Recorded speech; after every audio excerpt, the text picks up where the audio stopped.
This is WWE superstar Drew McIntyre, and you're listening to the WWE Podcast. The champ is the one that everybody wants, me. Lynch is going to WrestleMania. Claymore. Austin 316 says I just whipped your ass. This is my iron. You're going to acknowledge me. Okay, everybody, welcome to the official 2023 Royal Rumble review. I have with me today a special guest co-host, patron of the show, longtime patron of the show, and voicemail contributor to our mailbag, as well as an in-person perspective from last night's Royal Rumble. And we've got a lot to talk about. But first, let me introduce you to Rocky T. You guys have heard him before, but if you haven't, I want to introduce him to you now. And Rocky T, how you doing, man? And how was the show? I am doing well, man. Still coming off the high from last night. The show was amazing. First time to a Rumble. I've been to past WrestleManias and plenty of SmackDowns and Raws, house shows over the years, but this Royal Rumble is at the top of the list. I can imagine. You don't get, in our wrestling fandom careers, we don't get to go to too many pay-per-views, much less one of the biggest pay-per-views that WWE has every year. So I'm jealous. I'm sure many of us that are watching are jealous, or listening rather are jealous. And before we get going, where were your seats exactly when you went into the arena? Where'd you sit? So I was behind the entrance. So where the entrance was, we were above it. On the camera angle would have been to the left. So, unfortunately, as I told you when we messaged, I was not able to get the sign inside the arena. It was too big, was what they told me. But I think the guards were by our gate were just being a little more strict, because we saw signs get in that were about our size that I had, and then even the sign that she created, they said it was too big, and it's a regular poster board sign. So we were right behind the entrance, pretty much, but not on camera. So even if I would have had the sign, it may not have made the camera angles. But I did rewatch some of the Rumble last night when we got back to the hotel, and to see if we could see ourselves on camera. But I don't think it would have made it on camera either way. It's all right. Yeah, no, I when I was looking around, I didn't see too many signs as a whole anyway.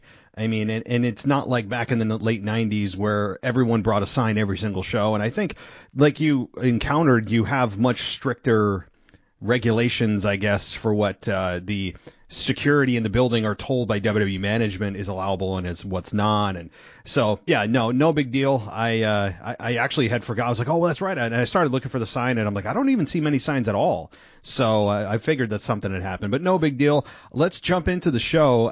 As we open the show, this may have been the only Royal Rumble I can remember that we had the actual men's Royal Rumble match open the show. So that was pretty surprising. And we opened the show with the Royal Rumble. Were you surprised by that, first of all, when they immediately went to the men's Royal Rumble, which typically is slated for the end of the show? Absolutely, yeah. I remember what you were saying in the last couple of podcasts, that if the Rumble came on first before Roman's match, then we would probably end up seeing Cody win, and if it was vice versa, then maybe a Sami win. So when they announced the start of the Rumble, yeah, I was very surprised. I didn't expect that format. By the end of the night, I felt like it took out a lot of energy from the crowd. I mean, that was a good Rumble. The order everybody came out, the mini storylines that they told was great, but it was loud and it took a lot of energy out of us. So maybe there wasn't as loud later on. I know it was loud the whole Rumble, but that thing, it totally surprised me. I guess I'm okay with it. But I didn't like the back-to-back woman matches. So if they would have started with maybe, the women's match and then the men's Royal Rumble and then the women's, but that's what threw me off. Yeah, usually, yeah, I'm with you. This was, I didn't hate it. I'm like, okay, cool. I don't have to wait 2.5, 3 hours to get to the match that we all want to see. And no disrespect to the women's, but right now the men's Rumble and specifically the championship match with Roman and KO were the main events of the show without question. And so I'm with you. It took me by surprise, but I'm like, all right, let's do this. Let's go. And with a fresh crowd, you're going to get the maximum reaction at the beginning. And you guys were loud. I gotta say, there were some times that especially with the Sammy turn, and we'll get there. That may have been the loudest pop I've heard in quite some time. Again, we'll touch on that in just a few minutes. But as far as this Royal Rumble goes, when you guys saw Gunther and you saw Sheamus 1 and 2, you guys must have been like, all right, cool, we're gonna get a couple of minutes of some great wrestling. Gunther's music hit, and the pace. I mean, the roof must have flew off, or at least lifted a few inches. Same thing with Sheamus. They both had amazing pops, and their pops lasted from the time they came out all the way to the ring. Like, it wasn't just an initial pop and then just lackluster, but it went through all the way down to the ring. The people were hyped, and then it was just hearing those two theme songs hit and the lights go out for both of their entrances. Yeah, the crowd. I think it was a perfect way to start the Rumble. And let's not forget about Pat McAfee. I forgot to mention him. You guys gave him a pretty... Oh my God, wow. Yeah. Dude, yeah, to open the show. That was crazy. You would think you're at like a college football game or something. People were just jumping up and down in the crowd and going nuts for this dude. Yeah, it was a bigger reaction than most superstars don't have that reaction, much less announcers. Right. Yeah. So you guys popped for him pretty damn big, and that was cool to see. And he almost fell off his chair. Did you see that? We had McAfee nearly slip off his chair, and he had to have one of the ring crew hold his chair at ringside when he came in. So I saw it when I played it back last night in the hotel. Yeah, he's so fun to watch. So yeah, very cool. So back to the Rumble, we had Gunther 1 and 2. I'm not going to go through all 30, but some of the bigger moments that happened in the Rumble. Kofi Kingston had his moment of just always creative non-eliminations that he had, some way to stay in the match, and that was fun to watch. I believe his foot was on a chair, so he technically wasn't eliminated. We had Gargano, Xavier Woods, Karrion Kross, Chad Gable.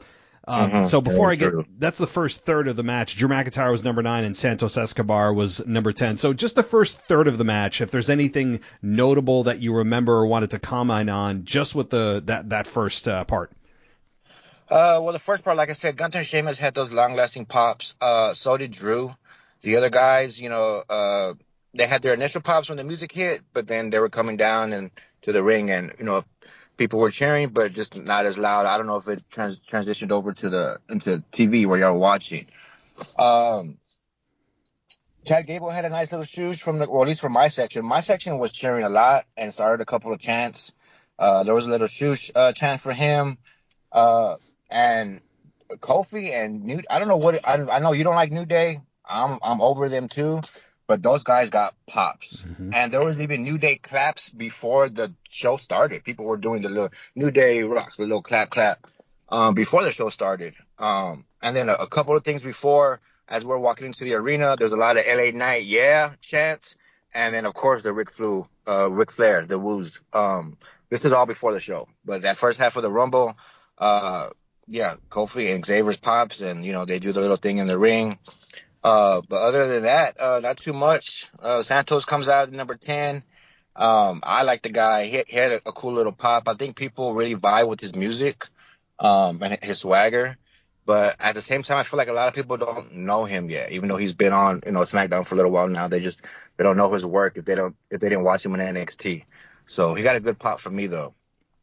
Yeah, no, I'm with you on that. And I was actually surprised to see Karrion Kross get eliminated so quickly. I mean, for all the things he's done the past 6 to 12 months, I'm like, wow, he got eliminated pretty quickly.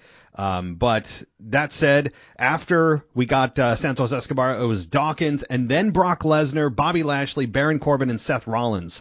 So that is the first half of the match, and boy, 12 through 15, Lesnar, Lashley, Corbin, and Rollins. That's like a superstar dump, and then you slow down and then pick up again with bigger stars. Right. So comment on the Lashley, Corbin, Rollins, Lesnar participation in the Rumble. Right. So again, like with Gunther, Sheamus, and Drew, and New Day having their long-lasting pops. Of course, Brock and Bobby get their pops as well. I mean, when Brock's music hit, the roof, it must have shifted, dude. And then you hear the pyro hit. So those guys are coming down, and when Bobby's music hit, Brock's already in the ring waiting, and people were waiting for the showdown. And again, I'm surprised to see Brock get eliminated that fast too. I thought he would do more. And then Rollins comes out, and then you have Gunther, Sheamus, and Drew, and then Bobby, and you have all these heavy hitters in the match, and you're just like, these guys are gonna go the distance. That's what I'm thinking in my head, anyways. Like, these guys are gonna go the distance and be in the final 5 or final 6, and then surely everybody gets eliminated one by one. So yeah, like you were saying, towards the first half, big name dumps, and then a couple guys get dumped out. But from there on out, well, who's next? We got Otis, and we got what happened with Ray. Yep. What did you think about that with Ray? Because people in the crowd were mad. They were chanting for Ray. Where's Ray? Like the whole rest of the match, where's Ray? Even during the Women's Royal Rumble, they're like, where's Ray? People were just asking for him. But was there anything on commentary that led to anything about what happened to him? They were speculating. I mean, obviously they were suspicious of Dominic, who had something to do with it, and I'm sure he obviously does. So they were speculating and a bit suspicious, yeah. Okay. Yeah, the crowd was, they were into it the whole time. When Dominic came out, of course you get your boos. There's something about Dom now that he's, kind of grown up a little bit. When I saw Dom in person, from the view I had, there's something about this kid now that he's on the track to be a big star. He's got it in his blood. He's got to polish his mic skills and ring work, but he's doing great work right now. But when I laid eyes on him in person, it changed. Like, I respect this kid at a whole different level. I can't really explain it. I have a soft spot for second generation stars. I've mentioned back on old emails and podcasts.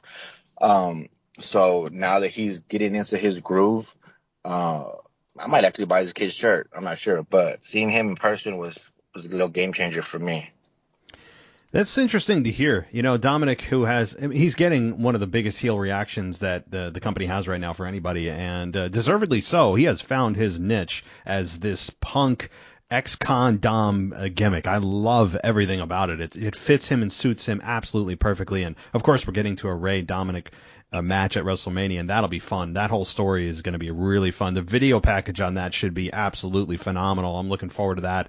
But continuing with the Rumble, we got Elias, who was pretty much a non-factor, Finn Balor in that match, and then Booker T. I mean, you guys popped pretty big. I would have as well. Booker T entering the Royal Rumble. How did that sound in person?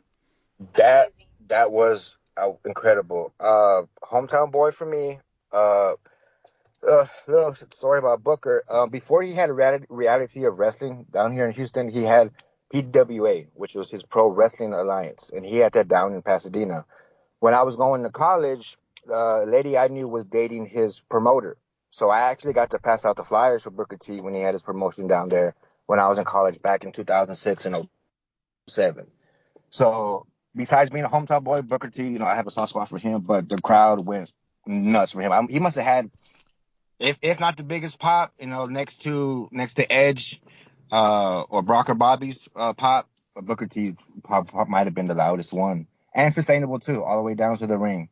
And then when he hit the Spinneroonie, I mean, the people were just jumping, like they were just calling for it. Like, yeah, I'll never forget it. I hadn't seen the Spinneroonie in person before, and experienced the crowd reaction for it. I was going ballistic for it. I couldn't wait.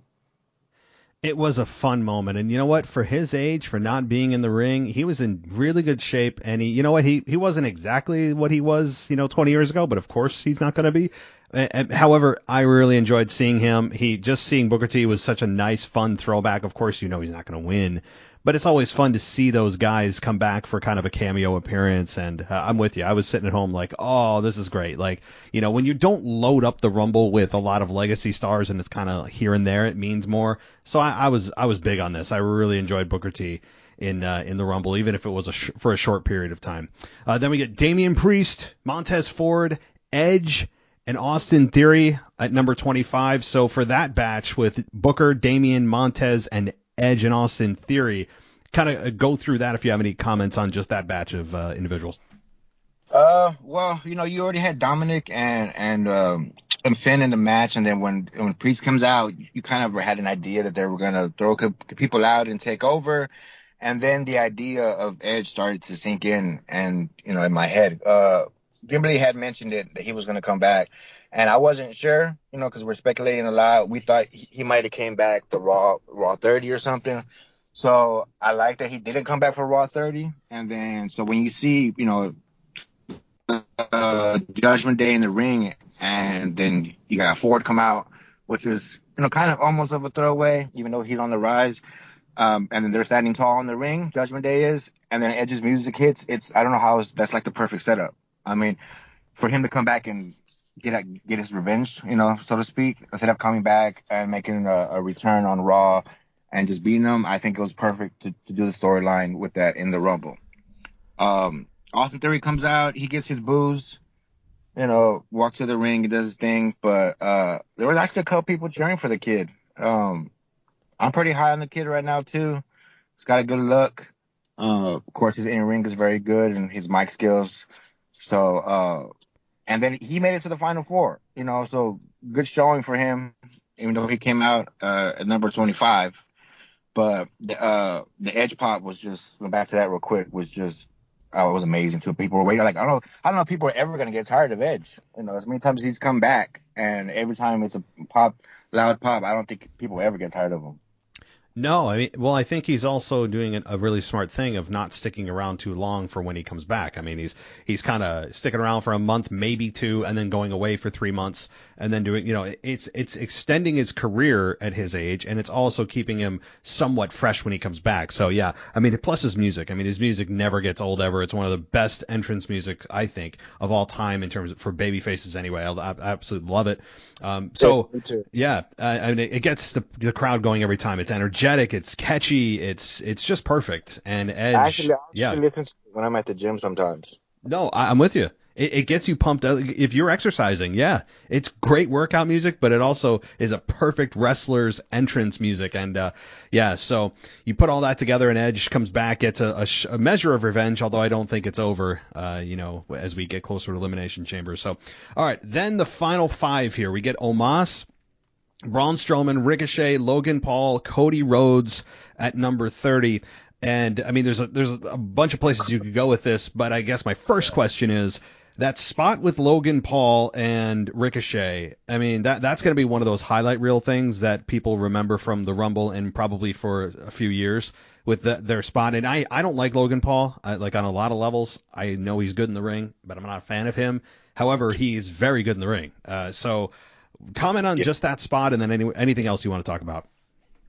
Okay, well, just to start off, I'll comment that in a second, but to get back, when Omos comes out at 26, and then you have Strowman at 27, of course, people were expecting that little show off, but you start getting all these big men in the ring, towards the end, and Ricochet comes out. I'm not a fan of his music at all. He didn't really get a big of a pop as I thought he would. And then Logan's Paul music hits, and the crowd just they just lost it, and in a bad way. People love to hate this kid. He's super great in the ring. I give him that. He's got that he doesn't have that go away heat. He has that I want to see him get punched in the face heat. And my crowd, in my section, I think they started the "Fu Logan" chant. Did that chant? Oh yeah. Yeah. It did? Okay, I thought they were going to edit that out. It was loud in my section, and we heard it in the arena, but I didn't know if it would go onto the TV. But yeah, it was kind of funny, but at the same time, like, the people were yelling, waste of an entry, and they just kept on FU, and then the spot with Ricochet, whenever they were both on an apron, wasn't much else they could do. I guess the double clothesline or the crossbody, what they did. Yeah, it'll definitely be in the highlights of next year's Rumble opening package to the show, and from years on going on. That was a big moment. People were wild for that. And I think Logan Paul got a lot of heat. Number one, he's not a likable guy. Like, I mean, just in general, he's not likable at all. He's got an arrogance about him that he just can't help, and that's great if you want to be a heel. So I think WWE's embraced that. They're not going to try to swim upstream and just continue to put him as a heel. I think that's a smart thing to do. I hope they do. And so as we move on here, Logan Paul finally gets eliminated. And one thing I didn't talk about too, Brock Lesnar got eliminated very quickly, and much quicker than anyone expected. He starts tearing up ringside. I know this was earlier in the match, but I never got your opinion on, or your reaction to, what was it like in person? Were people actually angry that Brock got eliminated so early, even though they didn't want Brock to win and knew Brock wasn't going to win? Were they kind of disappointed? That's the sense I got from listening to the crowd, that you guys were just kind of angry that he was eliminated so quickly. Yeah, because he got in, and of course the Suplex City, and again, I'm thinking him and Bobby, they're gonna last, to the final four or something, or at least down to the last five, and he got eliminated. I was disappointed. Some of the people around me were cheering, and some of them you could feel the disappointment, like, oh, like he's out. So like, when Brock comes out, it's always a big moment. People are always getting drops, F5s and German suplexes, and it's like it came and it went so fast, and I think that's why people were disappointed. I think they just wanted more from him. Mm-hmm. But to the story of him and Bobby, I guess it makes sense. But again, yeah, people seemed like they were disappointed. Yeah. Okay. That's kind of what I felt. So one more thing about Logan Paul, and then we'll get to, of course, Cody Rhodes ending with Gunther, is that I think also he got heat, not just because he's an arrogant kid, but also because people realized that Cody's a part of the Rumble. They knew that there were only 2 spots left, and one of them for sure is Cody Rhodes. And people were wondering, wait a minute, could 29 be The Rock? Could 29 be Stone Cold? Could 29 be Randy Orton or Riddle or somebody else? So I think also it was a kind of a disappointment, angry pop on top of the fact that Logan Paul is just an annoying, kid and an SOB. So did you feel that way? Do you feel like the fans felt that way in person? There was kind of also disappointment that it was Logan Paul instead of another big name that was floating around for weeks? Absolutely, yes. Like I said, as soon as he came out, loud boos, and then the people in my section started that "F you Logan" chant. Yeah, and the guy behind me was a waste of an entry. He kept on saying it over and over. Yeah, people were expecting a superstar, a full-time superstar, or a big name like Rock or Austin. I know people have been speculating, but if it would have been Riddle or Randy or Big E, somebody that we wanted to see, then yeah, it would have been great. But for Logan to take up somebody's spot, knowing that he's not going to win, just to get more heat on him, people were really upset. Yeah. I can't really stress that enough. I don't know who. I guess since maybe he eliminated Rollins, could we be expecting something between them going forward, do you think? Maybe, yeah. I mean, their styles certainly match up, and we also have proof that Logan Paul can put on a really good match. That has been established very well, and he is getting a very big push very quickly, which is going to create resentment for him, and that's great if they want to push him as a heel, and I think they could with him and Seth Rollins. So I'm all for Logan Paul-Seth Rollins match. However, I'm more of a Seth Rollins in main event of WrestleMania instead of in a grudge match at Mania, but I digress. So, but yeah, I think that is probably where they're going because they know that the match is almost guaranteed to be really good. Okay. To circle back real quick about Ray and Dom, I know you were and I were expecting a show off between them, a face to face, and we didn't get that. How disappointed were you about that? I understand where they're going. I know that eventually it'll be revealed. We'll get footage of Rey Mysterio being, hung up in a basement somewhere, strapped to a pole, or just, beat up, or there'll be some kind of nefarious reason why. We all know that. But I would have liked them to have had it play out on the Rumble, where Rey Mysterio is on fire, Dominic has been eliminated, and Dominic, even though he's eliminated, comes back, low blows his dad, and throws him over the top rope. Like, I would have liked to have seen it play out in front of fans. Like, I know we'll get to something on SmackDown, but yeah, like, they could have easily continued to push this at the Rumble, where Dominic does something underhanded again. Yes, I was disappointed. Yeah, very much so. Whenever Dom was coming out with the mask, so the story is that he took off Ray's mask and Ray can't come to the ring and got beat up. And in my mind, logically, I'm thinking, doesn't Ray have a 10,000 mask, and every I wrestler know. travels with at least 3 or 4 different color schemes, for the ring gear. So we're like, why couldn't he just put on another mask? But yeah, it was disappointing not to see that. I was looking forward to that. I'm not I've always liked Ray over the years. He's not at the top of my list or anything, but respect. And then again, soft spot for the second generation stars, like Dom. So I think that really would have added a nice spice to their storyline leading into WrestleMania if Dom would have eliminated Ray, or vice versa. Hmm. If Ray would have eliminated Dom, that would have been a great pop. But we didn't get any of that. So a little disappointment there, but let's we can move on from that now to Mr. Cody Rhodes. Yeah.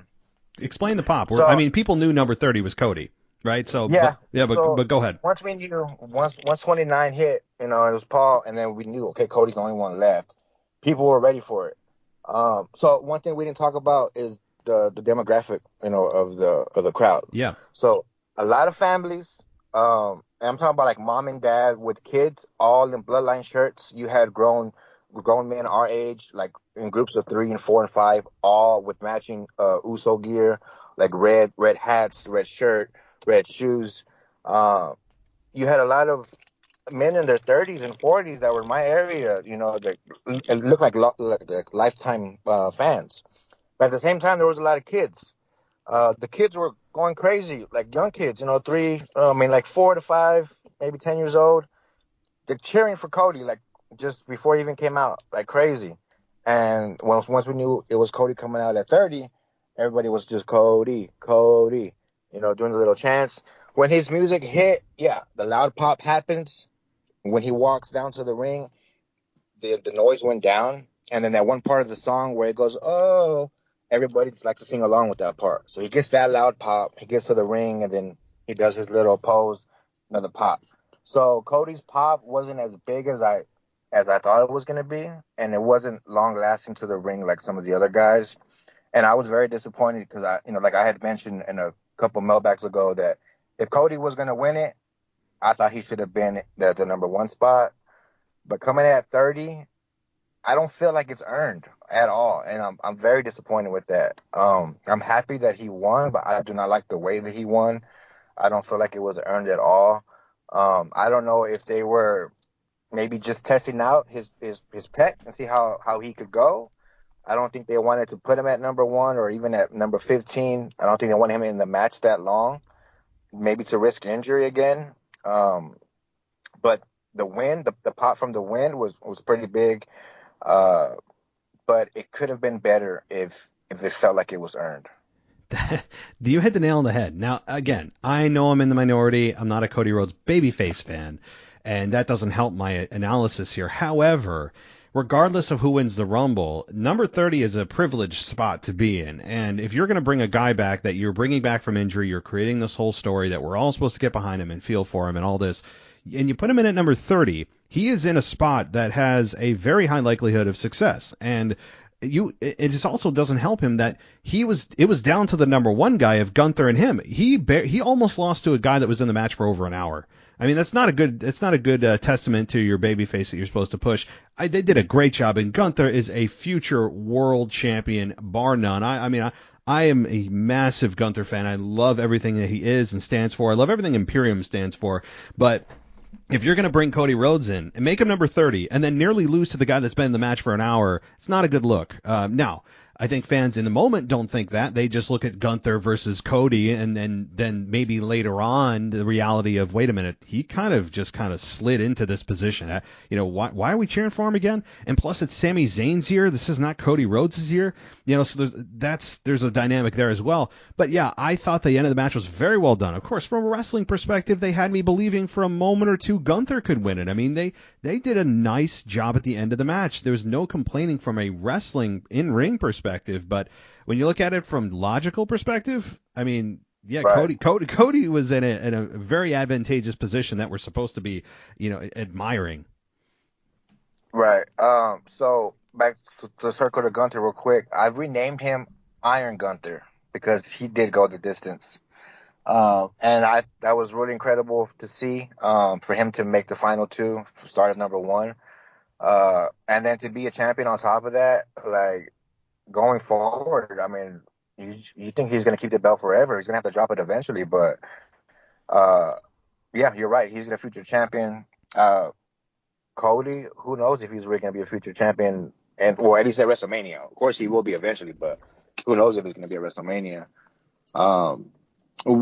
What did disappoint me, what I did not like, or what did not happen, was usually when the final four, after the fifth guy is thrown out and there's four left, the guys usually revert back to a corner, Yes. and then they have a final four face off. Mhm. We didn't get that. I noticed. Yeah. Yeah, and it happened in a women's match too. And I don't know if I'm nitpicking or not, but if you noticed it, then maybe I'm not nitpicking. No, but it's because you and I have seen so many Rumbles, and it's predictable, but you want that as kind of like a reset of like, okay, here are the final. You know what I mean? Like it is. It's like turning the page of a book, and you're like, all right, here's the stage, here's the scenario. You get a chance to just for a few moments even just sit back and try to figure out what's going on. I agree. yeah, and you get everybody to to start cheering. The final four. It's the final four of a Rumble. Like people are hyped up and ready for a winner. And yeah, it just that kind of left a little sour taste in my mouth, but I got over it.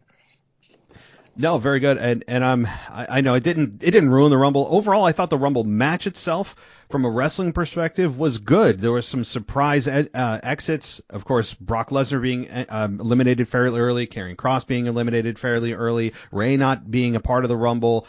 We did not have any John Cena. I was surprised about that. We didn't have Rock. We didn't have Austin. We didn't have Big E. We didn't have Orton. We didn't have Riddle. All these names that were floating around. Even Vince McMahon himself, like I've heard crazy things, and we got none of that. And so at the end of this, after people were generally cheering for Cody Rhodes. So when he won, was the pop really? I mean, it sounded loud, but in person, did you hear any boos, or was it pretty unanimous that people were cheering for him? It was a unanimous cheering. There weren't any boos, but like I said, it wasn't as loud or sustainable as a Cody Rhodes win should have been. Mm-hmm. Or for a Royal Rumble win. Of course you got the pyro. He gets on the ropes and does the point. That's always a loud pop. But the initial once he got Gunther over, it was a good pop, but. No boos, but just not a loud enough pop to satisfy me.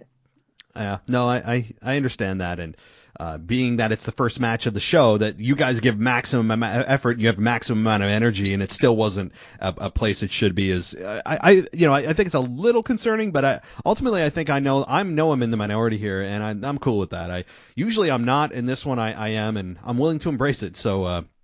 All right. Well, any thoughts, or rather, any final thoughts on just the Rumble match itself before we get to Bray Wyatt and LA Knight?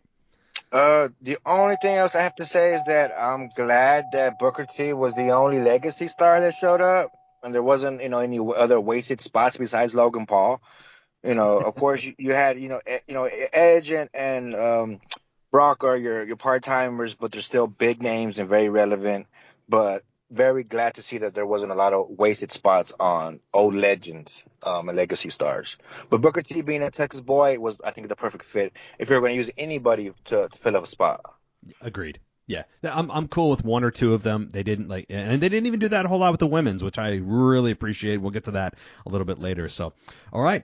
Now the women, or rather the pitch black match, Bray Wyatt versus LA Knight. It was basically a rave party with black light. Right. I have no idea what all that. I guess it was just shredded up paper that was somehow implanted into the announce table that was made for the spot to look more dramatic. It was, I know why they did it, because it looks cool, but it also is preposterous that there's a bunch of paper shoved into the desk. It was ridiculous. Nonetheless, I get why they did it. I think that Bray Wyatt's makeup and his mask were really cool. It was kind of an evolution of the Fiend, but also a version of himself that we haven't seen yet. LA Knight, I love all of his work. I think that he is a massive star in the making. My quick analysis, and I'll toss it to you, is that I thought the match was okay. I thought that it was physical as it should have been. I was very disappointed in the ending, that it was basically a complete squash at the end of LA Knight, where there wasn't even a hint that he could win. And then he got destroyed by Uncle Howdy. We still don't know the identity of Uncle Howdy, which is kind of puzzling to me. But Uncle Howdy showed up and did his spot off of the scaffolding or whatever it was that set off the pyro. And LA Knight not only lost, but was completely destroyed at the end of this. To me, being an LA Knight fan, I think he needed to win more than Bray Wyatt did, but I didn't hate it. I thought it was okay. What did you think, being there in person, about this match? So right after the men's Royal Rumble finished, everybody's rushing, to a restroom break. And then I'm not expecting the LA Knight to go on second. I'm expecting the women's match to go second. So I go as well. The lines are out the restroom, they're so long. But then you hear LA Knight's music hit, and everybody's running back from the restroom lines back to their seats. It was nuts. So there was a scramble to get back to our seats.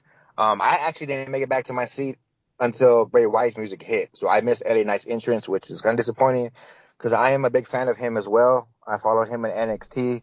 I knew he was going to be a big star whenever he was finally, brought up to the main roster. I was very mad when he was Max Dupree, and then when he reverted back to LA Knight, I was like, this guy's going to be something. He's going to be a champion. The match started. They dropped the lights. The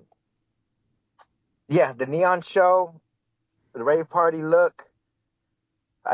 I guess it was cool. I did watch it back at the hotel. I think it might have looked better on camera than it does in person. Maybe it's because from my view. And the match it was physical, but LA Knight, I don't think he had enough offense to look strong in the loss. So that was disappointing to me. The botched part on the outside where they set up the stairs, it looked like Bray was trying to suplex him, but then I don't know if LA Knight reversed it or he just fell off the barricade, but then when he tackled him onto the table and all that confetti exploded. Yeah, I thought it was kind of silly too. But, to go along with the match, I guess it fits.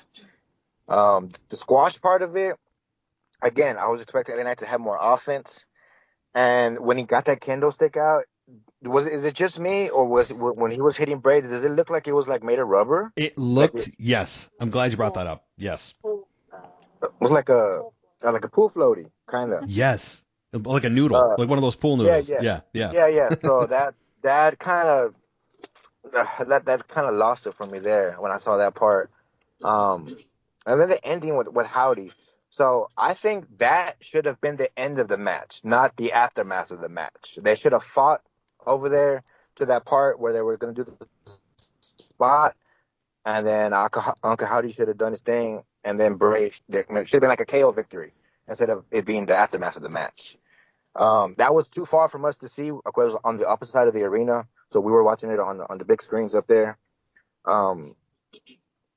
I don't know if I'm really happy with that because we were expecting a reveal, or we were expecting something more to the story. We saw the Firehouse puppets up there, which is a cool visual, but I don't like. It was a squash match. I don't feel like LA Knight doesn't look stronger in the loss. It was a squash match. It's like all that hype and stuff to the match, and then I don't think it delivered, honestly.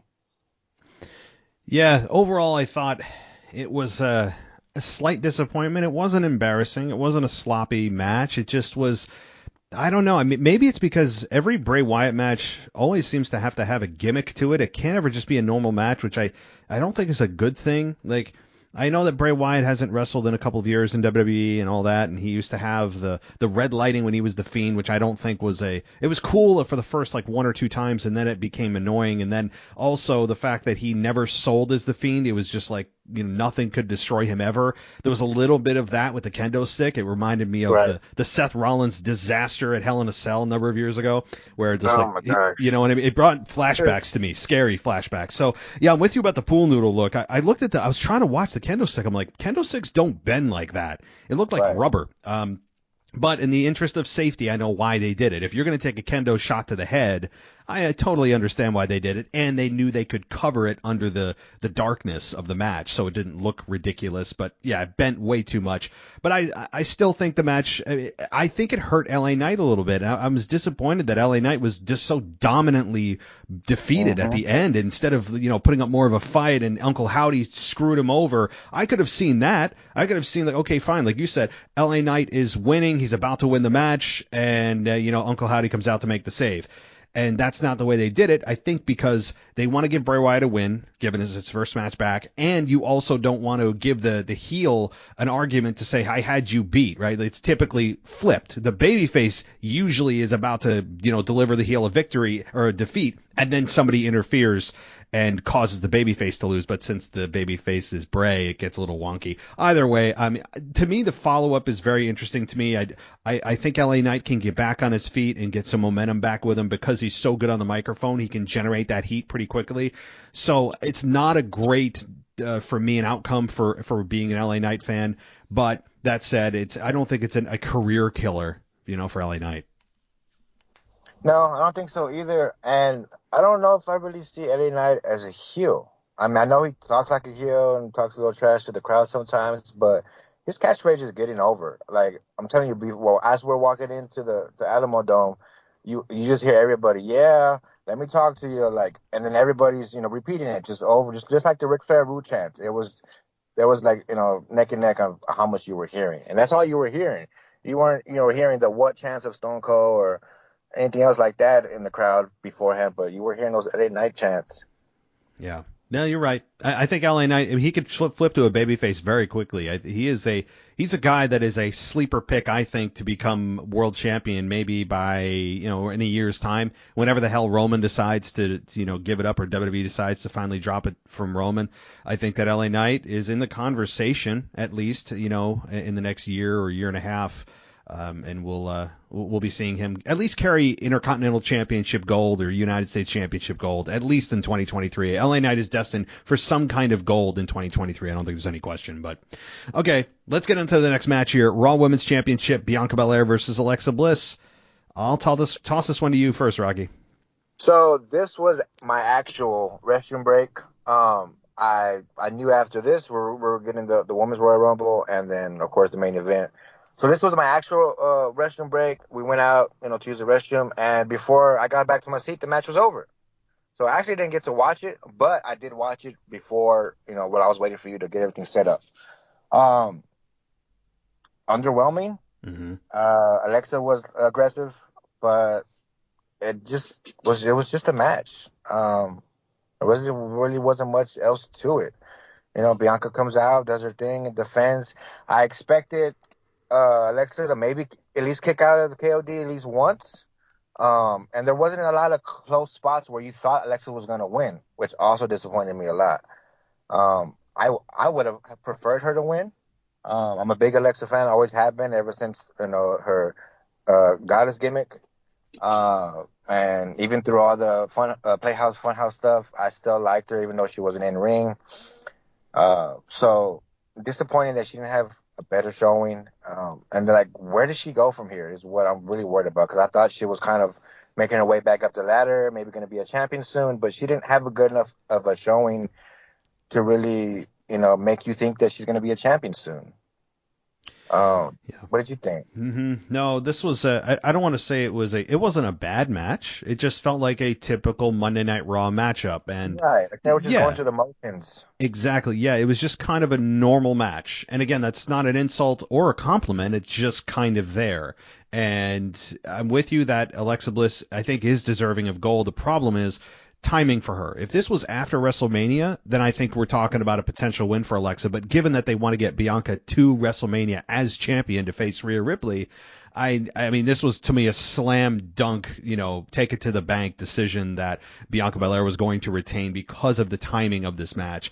And I don't think Alexa Bliss is going to get another championship match probably until after WrestleMania sometime against Rhea Ripley. I think, I do believe Rhea Ripley, I know going far ahead here, but I think Rhea Ripley will capture the women's championship in April at WrestleMania 39, and then she'll have opponents lined up, and hopefully Alexa Bliss is one of them. So for Alexa Bliss fans out there, for her carrying gold, it's probably going to be a while.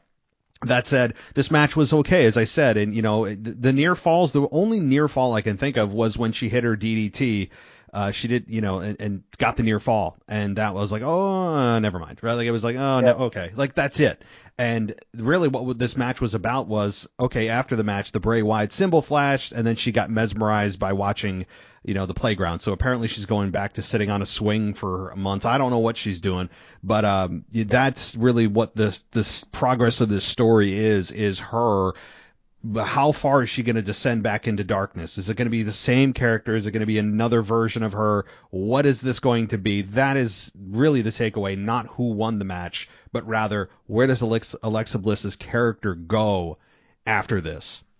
Right. So with that being said, I would have much preferred a DQ finish with Alexa going off the hinges, maybe not releasing a hold while Bianca's holding the ropes, or maybe grabbing a weapon. And after seeing the symbol, or, during the match, if they would have played the symbol, then maybe a DQ finish would have been to make her look so that she doesn't have a loss by being pinned.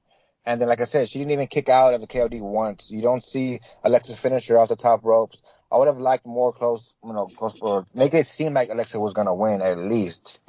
And if she's going to revert back to Dark Alexa, I'm okay with her ring gear, the makeup, and the little black skirt or whatever, the overall skirt she wears. But, yeah, don't want to see her on the playground swinging. Just a waste of her talent.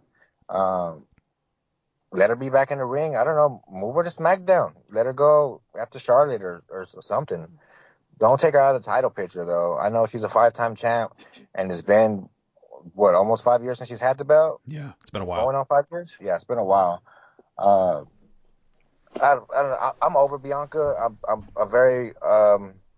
not a huge Bianca fan. I'm very happy that she made history with Sasha a few years ago at WrestleMania. I'm happy that, WWE has somebody of color to represent for the last few years and to make history. But, yeah, she has that heel gimmick that she, disguises as a babyface gimmick, and people cheer it. I can't wait till Bianca turns heel. When she turns heel, I'll probably buy her shirt. But until then, no. I mean, I'm a heel through and through, Matt. Like, truly am. I'm a heel. I'm not a Logan Paul fan, but purposely I was clapping for him during the Rumble. Wow. Yeah. Same thing with Dom. People hate Dom. I like him, so I was clapping Dom's performance, and people around me were looking at me like, what's wrong with you? So. And I walk away. But yeah. So, anyways, back to the Bianca match. Let's just see what hopefully Alexa doesn't. She's still better than Bayley. Doesn't get lost in obscurity here, and becomes a jobber. Hope not, but we'll see. Yeah, I hope not too. I think, again, while she won't be involved in the title picture for some time, it's about the evolution of the character. Does she rejoin Bray in some kind of Wyatt 5 group? We don't know. But that's clearly going to be the path for Alexa over the next several months. So, speaking of heels, we get to the Women's Royal Rumble match, and number one is Rhea Ripley after she was speared earlier in the night by returning Beth Phoenix. So, Rhea Ripley entering number one and Liv number two. First two in the ring. What were your thoughts? Well, the consensus around my crowd, my section, was that Beth was going to be number two. So when Rhea came out, people were cheering Beth. But then Liv came out. Mommy gets a pop. She does. We love her in our household. I've always loved Rhea, especially. I followed her since NXT too. I love Rhea. I love what she's doing, the work in Judgment Day. When she came out as number one, she's was my heavy favorite, as long as with yours as well. In my mind, I'm like, Rhea's gonna go the distance. She's making history tonight. Like I'm telling Kimberly, we're watching history tonight. Rhea's gonna win. Liv comes out, and then you're like, okay, that's cool. That's a good spot for Liv. She's gonna show up and show out. And then we get rolling. We get number 3, 4. You get Dana. No pop for Dana. No pop for Emma. Shayna gets a little pop. Bayley always gets a pop for me. I love Bayley, but people were booing Bayley. People were like, I hate you, Bayley. People don't like Bayley. And I get it, but at the same time, I don't get it. Like, she's a 4-horsewoman. She's a legend already. She's annoying as hell, but I love it. What do you think about the first 6 that came out? Yeah, I thought that you always have the ebbs and flows of, kind of the lower card and the big card to balance it out, but you got to have that. You can't have just big star, big star, big star, big star. So I don't mind the fact that you had a couple of down, entrants with 3 and 4 with Dana and Emma that probably got little to no reaction, as you said. And then Shayna Baszler picks it back up and you're like, all right, here we go. And then Bayley really picks it back up. I thought the beginning of the match was good, and Rhea Ripley selling that spear was good. She didn't forget about it. So many times there's a lack of selling that can really, really push a storyline forward, and it really, I think, adds an element of realism to the sport that people forget about selling. And she sold it well. She was coming out kind of clenching her midsection, and so yeah, I'm a Rhea Ripley fan, but I wouldn't cheer her. I would still boo her, but in a way that is what they're designed to be. I wouldn't boo her that I don't want her on my screen. I think this is Rhea Ripley's year. She's in a position I don't think anybody would have expected her to be in. She was my favorite, your favorite, many other favorites to win. And, having her in the match here for the first 6 anyway was what you'd expect. No massive eliminations, just kind of, hold the fort and wait for the ring to kind of fill up. So as we move, we get B-Fab, Roxanne Perez, Dakota Kai, and Io Sky to round out the first 10. Again, not the biggest stars in the world, but looking at the first 10, what are your thoughts? Right. So after Bayley, you get B-Fab, who doesn't get much of anything with her. I guess they need to do something, or they need to fill a spot, because I know B-Fab was not really she's on the main roster, but she's not really full-time wrestling. But whatever with her. Then Roxanne comes out. My new number 1, Roxanne. Roxanne got a very nice pop. I guess more people know her now. I don't know if it's because she's a Texas girl or because she's an NXT champ. But she got a very nice pop. She came in the ring and was a little firecracker. As you know, and some other people know, I was able to meet her back in the Christmas holidays break. She was in my part of town with, I believe it's her boyfriend. His name is Gino. He wrestles with Booker T's promotion down here in Houston. They were together in town, just trying to get away from her recent,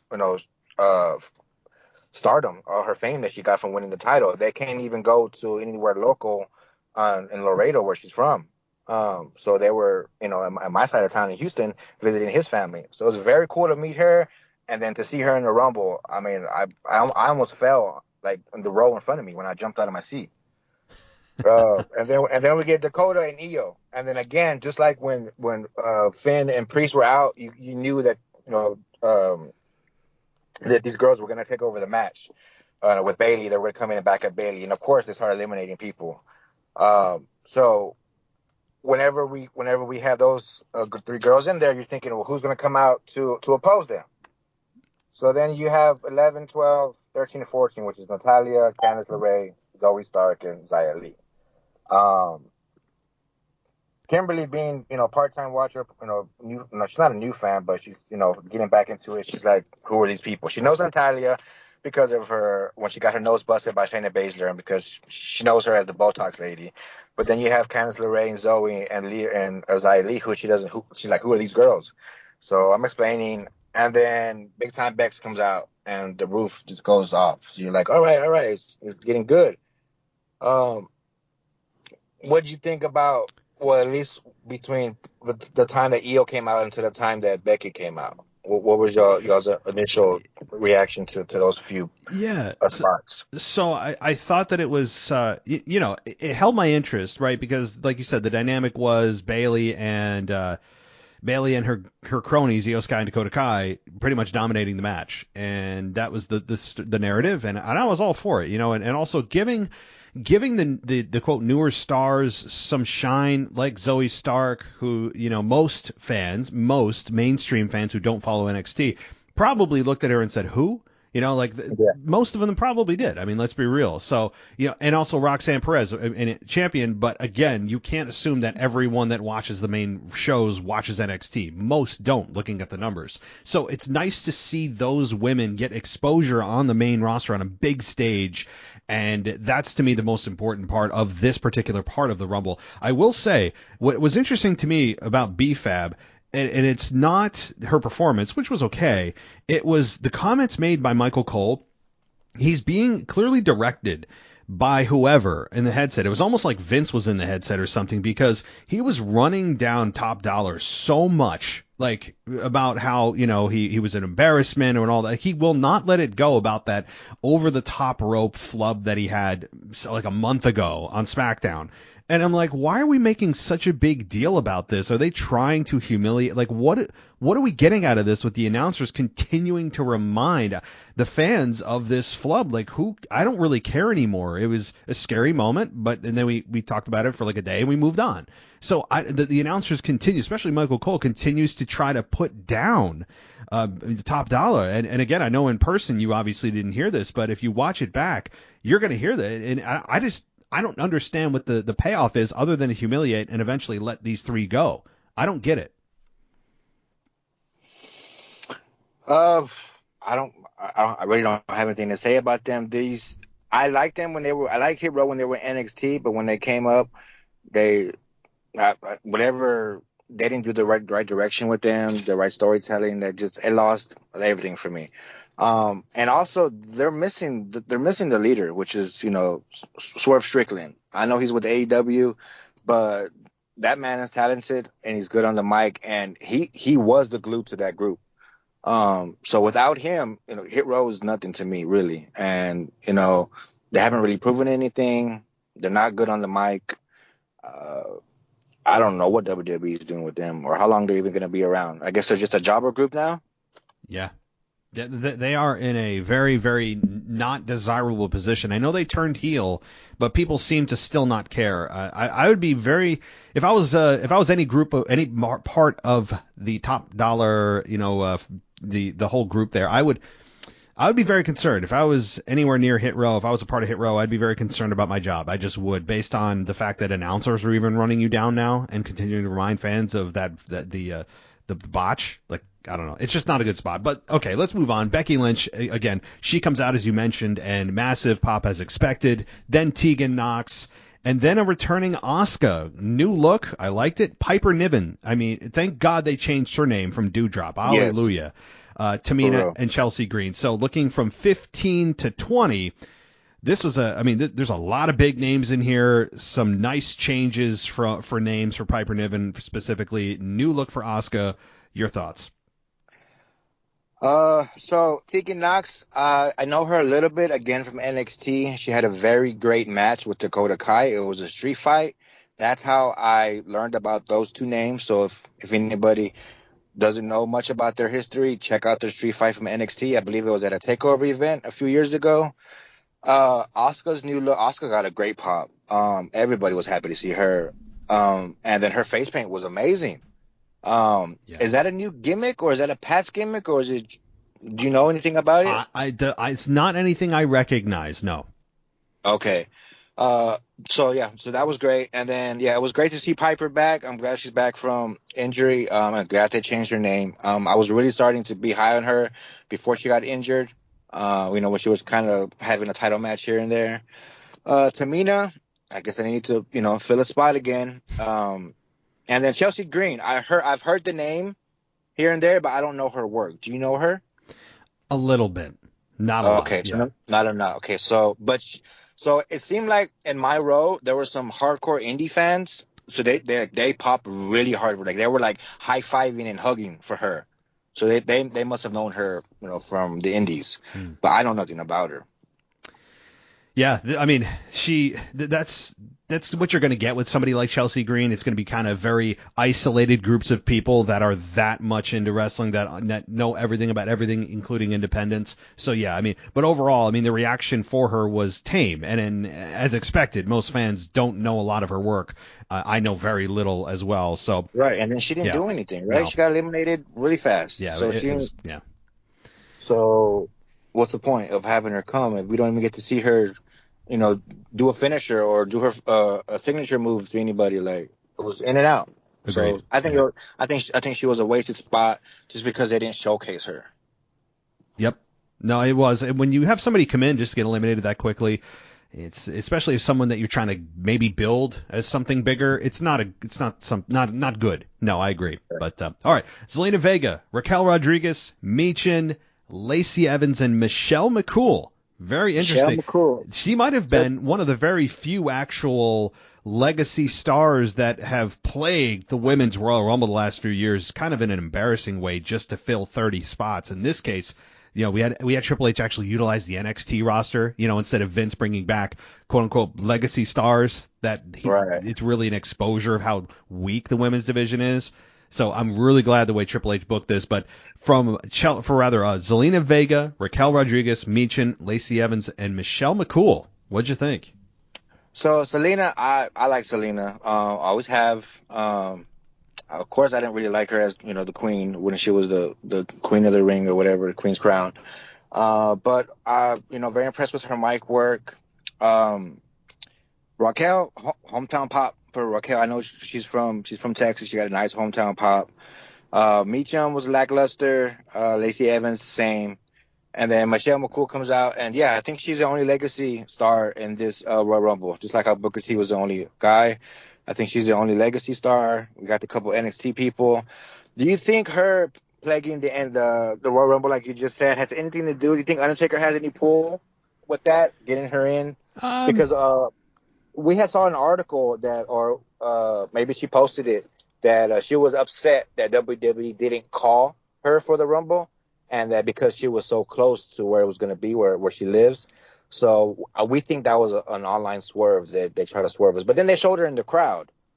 So I don't know. You think Undertaker has pull for that? Yeah. So if they are only going to delegate one spot or maybe two per year for legacy star kind of cameo appearances, and I'm all for that. It's fun. It makes the Rumble fun if you don't do too much of it. And if they're going to choose just one, and they realize that the wife of the Undertaker is interested, I mean, it'd be kind of silly to say that, that has no effect on their decision. If they're looking at Michelle McCool, Tori Wilson, Stacy Keibler, Molly Holly, and they're like, obviously they're going to choose, Michelle McCool given the connection with Undertaker. Do I think that's the only reason? No, but if that's to say it's not a factor, I don't think is fair. So yeah, I think it had something to do with it.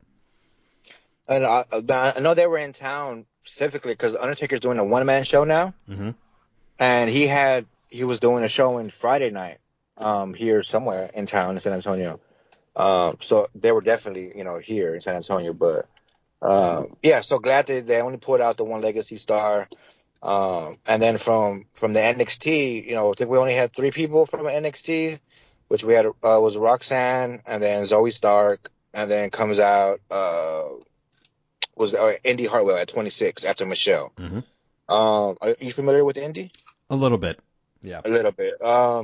So I'm familiar with her back when she was in the group with Johnny Gargano and Candice LeRae and Dexter Lumis. They were together in NXT. She had that big thing with Dexter.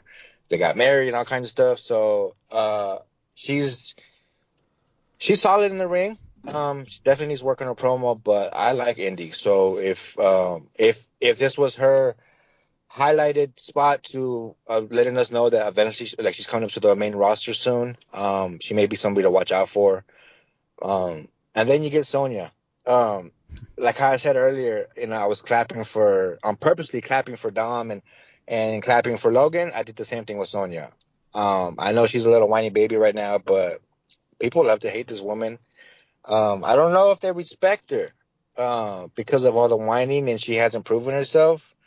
And, she keeps on losing, but she's getting her way. I don't know. I'll toss it to you about those last two with Indy and Sonya. Yeah, again, I thought that, specifically Sonya Deville, she gets a negative reaction. I mean, she's so good on the microphone. I don't think people realize how good she is on the mic, and I don't think she's utilized to her full potential yet. She's getting there. I don't think she's in championship territory yet. Again, everything resets when it comes after WrestleMania, but looking at WrestleMania season, I don't think she's involved at all. I understand she has a championship match against Charlotte Flair again. That's going to go absolutely nowhere. So Charlotte will beat her again, and then, she might be involved in like the elimination chamber for the women if they have a chamber match, but there's just no way that she's going to win the championship before WrestleMania. But I think that these two entries were good. I mean, you have somebody that most people probably don't know, and then you have somebody that almost everyone that watches the product knows the name Sonya Deville. And while you were cheering, I'm going to assume most of the other people were booing. And then you get Shotzi out there, and Shotzi seemingly got a pretty good reaction. She brought out her TCB tank. I'm not a fan of it. I think it's silly, but the announcers were kind of making fun of her, saying, "Hey, why don't you just drive that damn thing to the ring instead of sprinting to the ring?" I can't imagine how many people were like blown up by the time they ran to the ring. That was a hell of a distance, and they were saying, "Hey, just drive your tank to the ring," and so they were making fun of that. Matt, leave Shotzi's tank alone. Why do you despise it? I hate it. I hate it. I like it. Okay, I didn't like it when they had the Nerf gun the little Nerf bullet came out, but now that they put some pyro on it, okay, yeah. And then like I mentioned might have been a few months at this point, if she ever makes it, to a championship and they ever get that merchandise out, that tank is gonna sell. It will. I'm telling you, when they make a Shotzi figurine with the tank, it'll sell. We want the green hair. But other than that, yeah, she got a nice little pop. But from where I was sitting, I didn't get to see the tank, and I didn't watch that part back over yet on the playback, so I didn't get to see it yet. But so I guess I'm glad she came out with it. And then 29, where we got Nikki Cross, and then so that was not a wasted pick because she's not a legacy star, but I mean there wasn't really much of a pop for her, at least in the crowd. And then number 30, I know you saw the botch with the clock. Yes. Okay, so yeah, people were very upset about that in the crowd, and I think people were just as upset that it was Nia Jax. What did you think about her coming back? What were you expecting? I thought it was Ronda Rousey. Okay, I think I'd rather have Nia Jax and Ronda Rousey. Agreed. But given given the current roster, I was thinking, well, it's probably Ronda Rousey. I did not expect Nia Jax. Nia Jax is not a name I've even mentioned over the last 6 months. I actually didn't hate it. I don't like her character. I don't think she's good in the ring, but there was a pop for her. And I was trying to listen to you guys and figure out if it was positive or negative. And it generally trended. It started off like, whoa, what cool. And then I feel like it kind of like devolved into boos. It did. Yeah. Because I think more of the initial pop that you heard might have been from the crowd reacting to the botch of the clock and then her music hitting. Because her music hit and then the clock was like at 8 and 7. And then they didn't do the rest of the countdown because she was already coming out. So that first initial pop was the botch of the clock and then her music. And then when she walked out, people went a little crazy. And then maybe they lost a little interest that she walked to the ring. But then when she got in the ring, it picked up, because of the spot where everybody gangs up on her. So yeah, no, I that's probably a better analysis than watching it at home. I'm glad you gave us exactly why there was probably that initial like, whoa, people are reacting positively, and then it's like, nope, and then people started booing it and booing her generally. I don't think that Nia Jax was a key component of the women's division. I understand why they put her 30. She's returning. She hasn't been around in a while. She had nagging injuries. And from last I saw her, I think we had Shayna Baszler break her arm or something. I think that was during the pandemic era. So it's been quite some time since we've seen Nia Jax. And nobody's been asking for her to come back. No one, I don't think, asked to have her back, but we have her back. And, I don't know. I understand why they have her. I think her look is actually an asset. While she's not as flippy floppy and athletic as the other women, her size I think can be an advantage because she's not going to ever put on a very fast match, which is fine. She is a powerhouse woman, but that also leads you to potential matchups with other powerhouse women like Piper Niven, like a Raquel Rodriguez, and they had that quick kind of standoff. I think that there's something here. I don't think she's a women's champion yet, but I don't know. I think there's value in it, but ultimately Rhea Ripley winning was the 100% right call here, and I have no issue with Rhea Ripley winning at all. Did you? Absolutely not. Like I said, when she came out I felt it. I felt it. She got such a good pop. People were just chanting for mommy, dude. It's gonna get over. I know she's in a heel group. I know she's doing heel tactics and she's talking like a heel, but she may be the coolest female heel that we've ever had, or had it in a long time. And then, towards the end there, again, with the women's match, when the Final Four happened, there was no Final Four showdown, just like in the men's match. So that kind of, threw me there. I was upset about that. And when it gets down to the final three of her, Asuka, and Liv, we just knew. I mean, I especially knew after Bayley and Becky were gone from the match. Like after that, there was no other big names that you really thought could pull it off, and Rhea was in it. And every woman that came in the match was dropping Rhea. They were hitting her with the move, and then Rhea would go off to the side, and then somebody else would come out, and then they would hit Rhea with another move. And she was bleeding for most of the match. It looked like, I think, from her nose. Did you see that? Yes. I'm sure you saw that. But, just mad respect and props to her for fighting through it. But, she was getting cheered regardless. And then whenever she told everybody to gang up and throw out Naya, like, people were behind it. And I'm looking over the list here of people that had got thrown out. Rhea had 6 eliminations. Which leads. I thought she was going to have more. I thought maybe she might have set a record or something, but she does have 6. I know she sets the record of being the female to start the match at 1 and win. She lasted over an hour, so that's going to be, in the history, forever. Just like how they show Rey Mysterio's 62-minute, Royal Rumble victory in, the opening package, the video package of the Rumble. They're going to put Rhea's, time and win in there for the rest of our lives. And then just real quick to get back to the men's match, Gunther had 5 eliminations, and so did Cody. So, there was nobody who had, 8, 9, or 10 eliminations, but, some people had a few. But Rhea, at the end there, the finish on the apron there, I think that was the best way to get Asuka back up, showing that she had a good showing, get her back up, maybe to a championship tier. Liv has a great showing, starting for number 2, finishing the match, final 2, getting eliminated there. The spot with the poison mist being, sprayed into Liv's face, and it was a good spot, and there was a lot of times where you thought Rhea was going to get eliminated and she didn't. So, it was a roller coaster ride, really. But when, she eliminates Liv, I mean, again, the roof, it had to shift, man. People were just cheering, mommy, and the girl's only 25 years old, dude. I mean, I don't. Yeah. She might. Yeah, she's very young. I mean, who knows how many titles she's gonna win? You forget how young she is. That's a good point. Yeah. She doesn't look 25. I mean, the dark makeup doesn't help, but the way she acts, it feels like she's ahead of her years in terms of understanding psychology and all that. So that's a good thing. If you're a Rhea Ripley fan, she's got a lot of years in front of her, barring injury, that she's going to be with us. So that's a good point. And to put a bow on the Women's Rumble, I think that's the ending of the Women's Rumble was a lot of fun. The mist.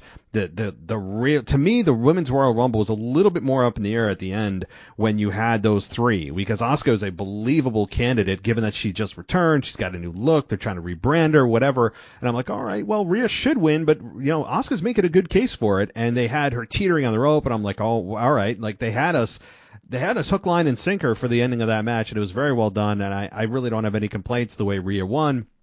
I think it was the right person. So, all right, well, we got to jump into the championship match here, which is Roman Reigns, of course, facing Kevin Owens for the Undisputed Universal Championship.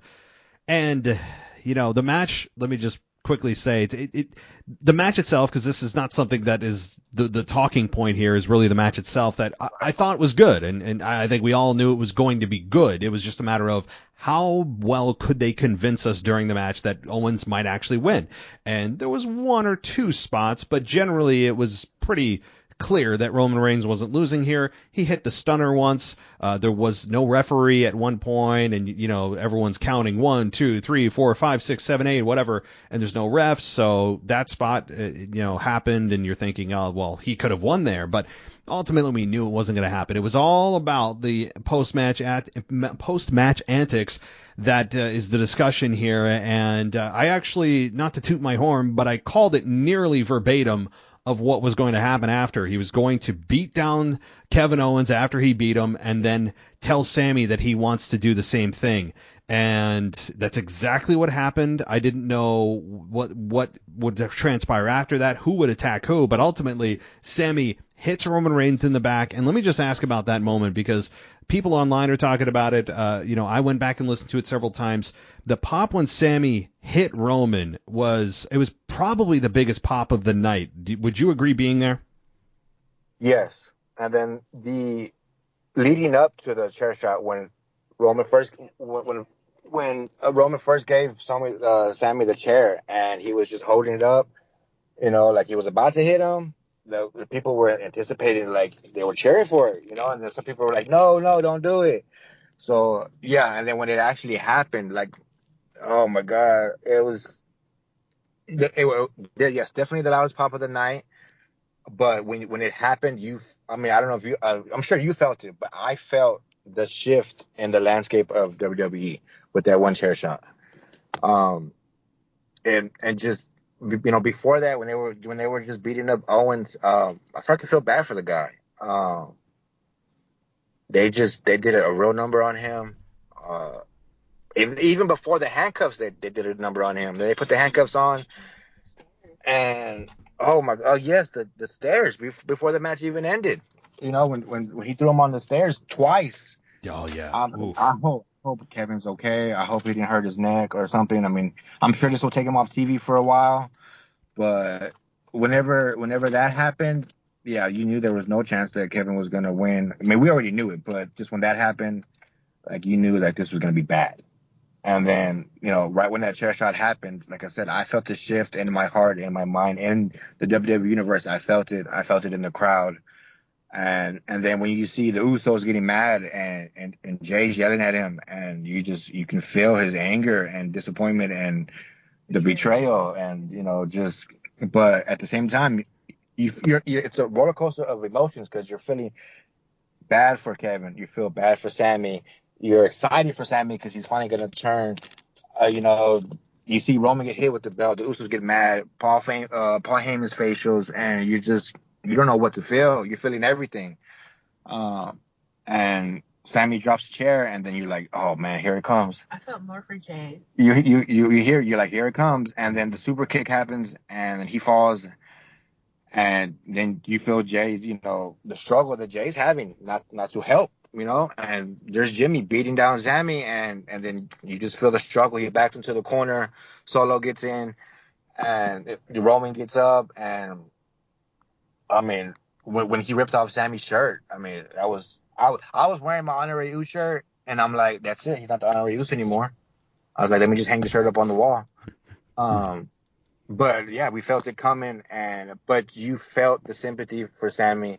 You can feel like the tide shifting. Like, yeah, he's an ultra babyface now, like ultra babyface.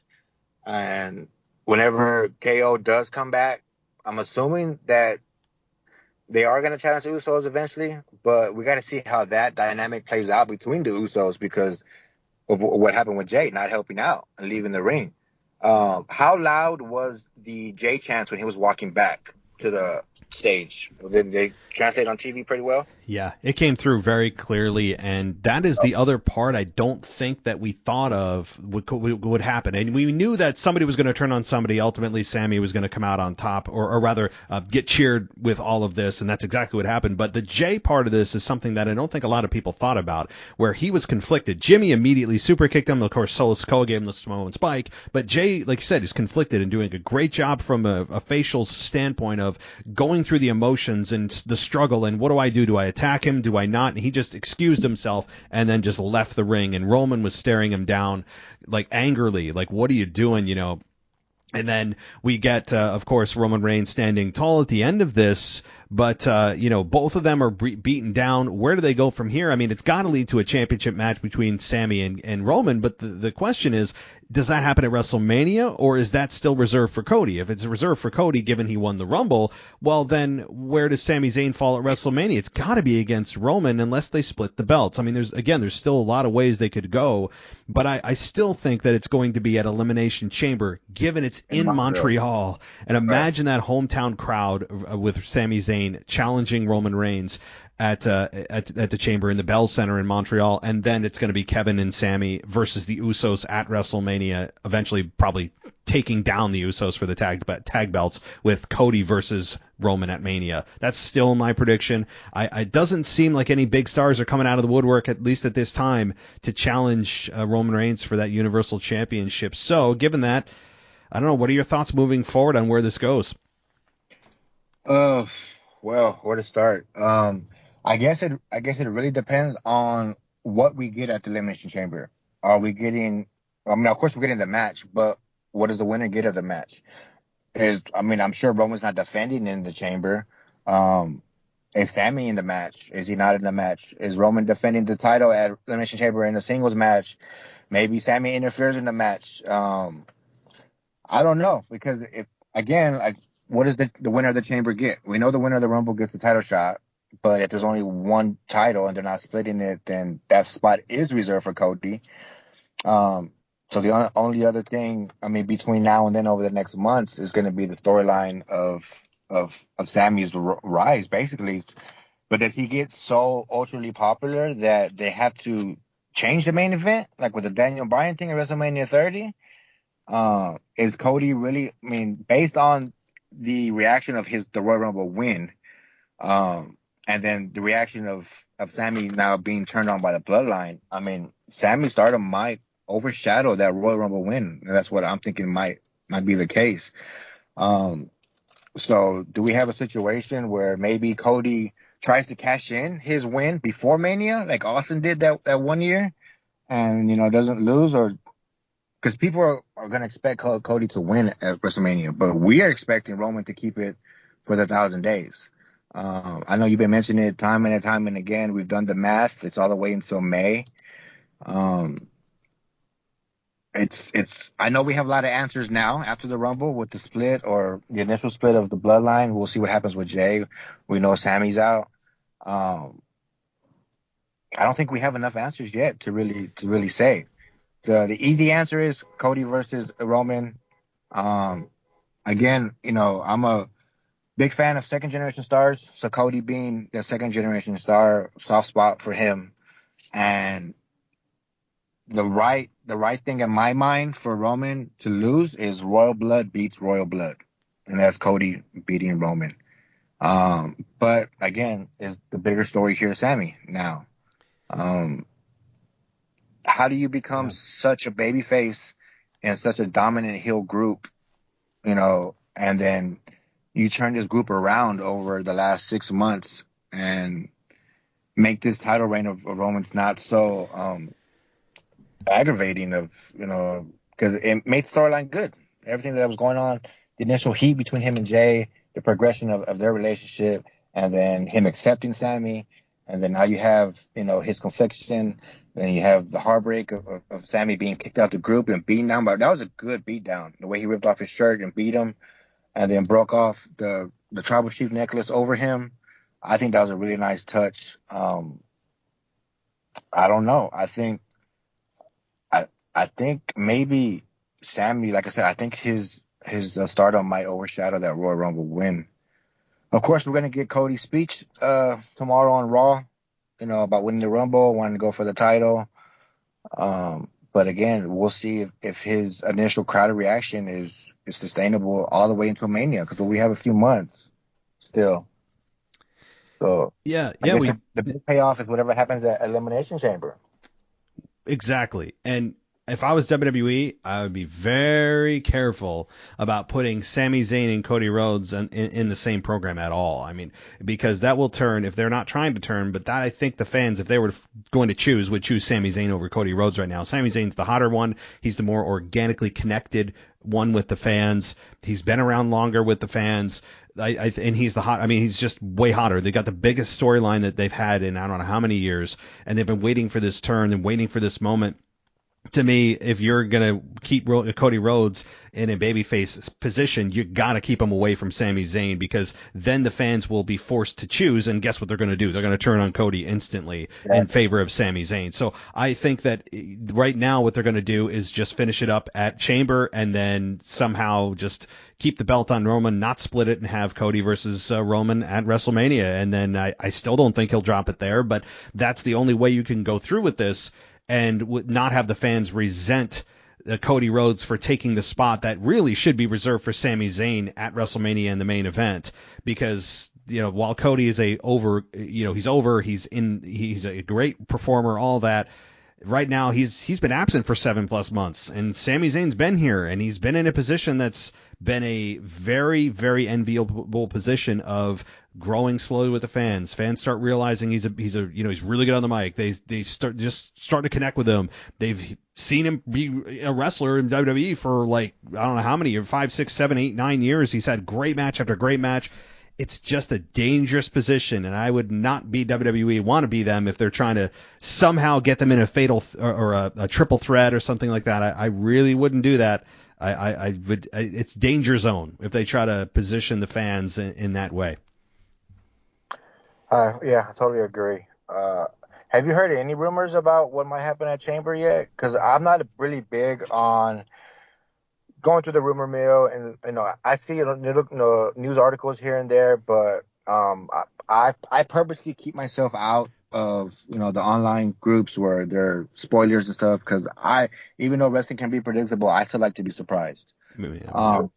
Yeah. So, and I know it's hard in this day and age, because anytime you scroll through your phone, something's popping up, or you're hearing, or somebody's telling you something. Especially in your case, I'm sure people are messaging you all the time about, did you hear this? Did you hear that? I purposely like to keep myself out of it. So I get most of my news updates from you and the other co-hosts when I listen to all the reviews and, whatever the patrons say in the mailbag, whatever people bring up. That's where I get my news, and then I'll research it. But I don't like to hear it, beforehand. Yeah, I'm with you. In the age that you can access anything at any point, it kind of ruins the fun of pro wrestling, doesn't it? Like, I don't want to know. And I hear things and I talk about them because I have to, but I don't go purposely digging out the spoilers. I really don't. I don't want spoilers. I think they're a detriment to the business. I know people use it to get clicks and all that on their websites. It's not for me, but I will report on things like if Fightful or Bleacher Report comes out with something, I'll report on it. I'll talk about it, but I'm not going to go into the stuff that's maybe comes out that leaks out of, so-and-so's going to win the belt at WrestleMania. I don't like to get into that. I don't like spoilers. But all right, well, let's put a ball on this whole thing. What are your final thoughts, final conclusion on the event and being there live, and of course anything that you want to touch on that we didn't? Sure. Well, actually, I know usually I know we were both excited to get to start of the show, and what a lot to talk about. But usually, when you bring on somebody, you usually ask them how they got into wrestling. We skipped that part. Oh, yeah. Well, go ahead. So my wrestling career, or my wrestling days, start as a very young child, about 4 or 5 years old. I remember going to the Compact Center a lot, for house shows here in Houston. My earliest memory is my tia took me and my cousin, my aunt, and only thing I remember from that show is her running back to our seats, screaming that Ultimate Warrior had touched her hand, because he would run down and slap hands on his way to the ring. So that's my earliest memory of wrestling. But I remember going, all those early years, from 5 to 10 years old, Compact Center and shows. And by the time I was in 6th grade, because you're only 2 years older than me, so just get that in perspective. By the time I was in 6th grade, wrestling, it was getting hot. Attitude Era was starting. I gave away all my Power Rangers and Ninja Turtles to the little brother, and it was all wrestling figures from there. I had the wrestling subscription. I had posters all up and down the wall. My whole room was full of it. I've been to a handful of SmackDowns over the years. I was at WrestleMania 17 and the Astrodome. I was at WrestleMania 25 in Reliance Stadium. But what really got my passion started is Bret Hart and HBK were my dudes growing up. Those are my number 1 and 2. I always liked the big guys like Taker, and Kane and stuff, but technical wrestlers, high flyers were my kind of guys, because my height and body type is like them. So those are my guys. And I remember Sean, winning the Rumble to face Brett at WrestleMania 12, and that was the first pay-per-view that I asked my dad to get for me because I wanted to watch that match. And the announcement of the Iron Man match was a big thing. And even as a young kid, I understood the magnitude of what it represented. And then I remember sitting down watching that match for the full hour, and I was just in awe. You had that epic entrance of Shawn. It was an epic match. They went into overtime, and that sweet chin music that Shawn delivered to Brett to end the match. You see the spit fly off of Brett's mouth, and the way that he just draped over his body and hooked the leg. Like, I was mesmerized. I've watched it back so many times. I've had that image in my head over the years. You hear JR screaming, the boyhood dream has come true. And then you have Howard Finkel announcing the HBK is the winner. Like all of it together. I don't remember anything else from that WrestleMania. I remember that match forever. And that's what, if I wasn't already hooked before, that's what hooked me right there. I remember watching Raw from time to time, over the years, those early years. There was an early Saturday morning show that used to come on. Maybe it was Superstars. So it was for an hour every Saturday. I remember catching that from time to time. But that WrestleMania 12 match was what did it for me. And I was hooked. And from there on out, I was all wrestling. It was cool to watch wrestling. Back in middle school, you had some of everybody, like, of course, Austin and Rock. That's what everybody remembers. That's what everybody still asks about. And, it was cool to like it then. We used to wrestle in the backyards and our trampolines and have our wrestling matches. I had all the title belts, and, it was a great time growing up. And then by the time you get into high school, it's not cool to like wrestling anymore. So in high school, I was a closeted wrestling fan. I had to, not hide it, but my friends wouldn't come over to watch it anymore. So I was watching it on my own, but I didn't care. I'm a fan for life. So, early days, I fell in love with the Intercontinental title, that white strap that Shawn had. I used to think that was the top belt because it said Intercontinental in front of, championship instead of just WWF championship. So because the name was longer and sounded more prestigious, I thought it was the top belt. But I was a young kid at the time. I didn't know better. And then in high school, I watched all through Attitude Era, all through PG Era. And then John Cena happens. And I respect the hell out of the dude, but I hate John Cena. I disliked him whenever he beat Triple H at WrestleMania, and then I started hating him when he beat HBK at WrestleMania, and then the PG era happened. And of course, I still watch, but I would tune out from time to time, but I would still keep up with Bleacher Report back then. And then as during the 2015s, when it started to pick up again, I started to get heavily back into it. But lifelong fan, 30 years plus. My first Rumble now. So, I mean, what's left to do is try to go to a SummerSlam or try to go to a Survivor Series. That way I can at least say that I've been to all the big four, which is a lifetime goal for me. So if I can make it to a Survivor Series and a SummerSlam sometime in our lifetime, and I can say I've been to all big four events, then I would say that I accomplished something in the wrestling world myself. And then ever since finding your podcast back beginning of the pandemic, that's really changed a lot for me. Just because I stopped listening to the radio as much, and I didn't have any friends that like to talk wrestling. I mean, we're all grown now, and people don't believe in it as much, or they don't care for it as much. So I don't have anybody to talk to about it. So when I found y'all's podcast, I really took to y'all's. I backlogged, listened to all your nostalgic shows and on all the reviews and stuff. And then once I got caught up, and then you started the mailbag, and that was a big deal. I know for me and for a lot of other people, because you have a lot of international listeners. So the mailbag was a great addition to the podcast, and that's what really made me I believe in you. I believe in the podcast. I believe in everybody that takes the time, dedication to make the time to put into the podcast. That's why I wanted to make the sign for you and to kind of advertise for you, because I want to help this podcast grow. So that's pretty much my story there. So faithful listener, faithful contributor. So, just to you and all the other hosts, keep up the good work. I was a little disappointed. I was not able to meet up with Michael and John. Michael Ritter did not have good service at the Rumble. So when I got there and I was messaging him, he didn't get my messages until after. So I did not get to meet the guys, which was a little disappointing. And I'm sure they're going to have a lot to say on their SmackDown review. But other than that, that's my story, man. Very cool. I mean, to hear how people get into wrestling is always interesting to me, how their evolution of a fan continues, and especially in school when it's not cool to be a wrestling fan. I'm with you. We all experience that. If you're a wrestling fan in the early 2000s, especially, and you're in high school, it's like, yeah, I'm with you on that. But if you find your group of friends that like wrestling, then you guys are bonded forever. It's just kind of the way it worked. But yeah, and then of course the moments you went to, 17, 25, WrestleMania. I mean, like the Undertaker HBK match at 25, which is just one of the greatest of all time, and WrestleMania 17, which is generally regarded as one of the best pay-per-views of all time.